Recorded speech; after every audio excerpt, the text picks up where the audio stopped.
Hello everyone, कैसे हैं आप सब। आज की शुरुआत सुबह से होगी लकीली। ऐसा मैं इसलिए कहती हूँ क्योंकि ऐसा नहीं हो रहा था बहुत दिनों से। वैसे तो मम्मी की तबीयत पिछले दिन से ख़राब ही थी, गले को क्योंकि उनका ख़राब हो गया था।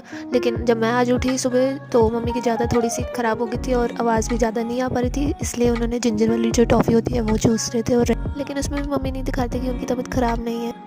आज क्योंकि गणतंत्र दिवस था तो इसलिए हम लोगों ने सुबह सुबह टीवी लगा ली था परेड देखने के लिए, लेकिन अभी तक वो आई नहीं थी क्योंकि सुबह इसका माहौल था और अभी परेड भी आनी थी, तो हमने सोचा चाय पी जाए। और साथ में ही मैं चाय पीते पीते धूप का भी मज़ा ले रही थी पीछे। पूरी परेड मम्मी के साथ देखने के बाद मैंने ये नाश्ता एंजॉय किया जो मम्मी ने बनाया था, बहुत टेस्टी था। क्योंकि यार धूप भी बहुत अच्छी थी और मैंने सोचा कि नानी के साथ क्यों ना सिर धो लिया जाए, क्योंकि यूजुअली मुझे जब धूप ना हो तो सिर सुखाने में बहुत टाइम लगता है, तो मैंने सोचा क्यों नहीं आज। नहा के बाद मैं बहुत फ्रेश फील कर रही थी और क्योंकि आज मैंने हेयर भी धोए थे तो मुझे ज़्यादा खुशी हो रही थी, क्योंकि मुझसे पिछली बार स्किप हो गया था ठंड के चक्कर में। शाम को मैं और मेरी एक दोस्त, मैंने उसको घर पे बुलाया था काफ़ी टाइम बाद क्योंकि उसके कॉलेज के पेपर चल रहे थे। तो फिर हम दोनों ने थोड़ा सा, मेरे एक कॉलेज का एक काम भी था, तो उसके बाद फिर हम लोगों ने मस्ती से गाने वाने बजा के पार्टी की और मज़े किए। लेकिन वो शायद ही मेरे से भी ज़्यादा, तो इसलिए वो आई नहीं। मैंने उसको रिक्वेस्ट किया क्योंकि मुझे भूख लगी थी और इसलिए मम्मी ने दोपहर से ही मतलब तैयारी थोड़ी बहुत रात की कर देती हैं, तो आज मैंने नहीं देखा। तो मैं मम्मी से पूछने की कि आज आपने क्या बनाया, तो मम्मी ने कहा आज ज़्यादा कुछ नहीं है, आज क्योंकि मेरी तबीयत ठीक नहीं है तो तुम पास्ता खा लो और मैं मैगी बना लूँगी, प्याज टमाटर वाली सब वेजिस वाली। मैंने कहा वो तो ठीक है, लेकिन अभी गला कैसे, तो उन्होंने कहा अभी गला ठीक नहीं है तो तुम जाके कर लो। मैंने कहा ठीक है। तो इन बिटवीन की थोड़ा हेल्थ को ठीक करने के लिए मैं उनके साथ मस्ती करने लगी, क्योंकि मैं ऐसी मम्मी का मूड ठीक करती हूँ और मम्मी भी इन बिटवीन बेटर हो जाती हैं इस सब में।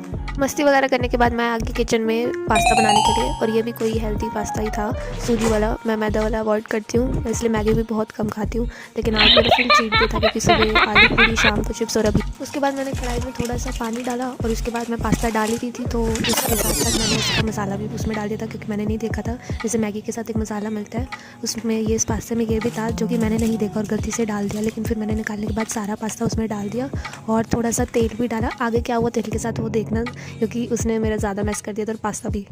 उसके बाद मैंने तेल डालने जा रही थी लेकिन गलती से मैंने ज़्यादा तेल डाल दिया, और ये थी मेरे पास्ता बनाने में सबसे बड़ी दूसरी गलती। तो लेकिन फिर भी जब बॉयल हो गया था तो मैंने उसको फेंक के निकाल दिया था, लेकिन खाने के बाद भी बहुत ज़्यादा तेल मुझे फील हो रहा था। तो यहाँ और कुछ ऐसा हाल हो गया था मेरे पास्ते का तेल के बाद, क्योंकि खाना बनाने की स्टार्टिंग में यही हाल था। तो मैं सोच रही थी कि पास्ता बनने तक क्या ही हाल होगा और जब बन भी जाएगा तो क्या खाया भी जाएगा। जब थोड़ी देर बाद पास्ता बॉईल हो गया और अच्छे से मैंने देखा कि पास्ता के पीसेस सॉफ्ट हो गए, कोई कच्चा तो नहीं रह गया, तो मेरे को थोड़ा ठीक लगा कि खाना अच्छा बन सकता है। क्योंकि यहाँ तक मैंने पास्ता बॉईल कर लिया था, लेकिन 2 गलतियाँ करने के बाद तो मम्मी ने कहा तू रहने दे, आगे का काम मैं ही करूँगी। मैंने कहा मैं वैसे वैसे करूँगी जैसे आप बोले थे, लेकिन मैंने कहा नहीं, अब तो बिल्कुल ही नहीं। तो फिर क्या था, मेरे किचन की राजमाता की मैंने बात सुनी और साथ में उनकी खड़ी रही और देखती रही वो क्या कर रही थी और आपको भी दिखा रही थी। उसके बाद क्या था, मम्मी ने मैगी का पास्ता खोला, आई मीन पास्ते का मसाला खोला, लेकिन वो खुल नहीं रहा था, तो उन्होंने काट के अच्छे से डाला और मेरे ऊपर जो सारा गुस्सा था वो मसाले के पैकेट पे डाला और खोल के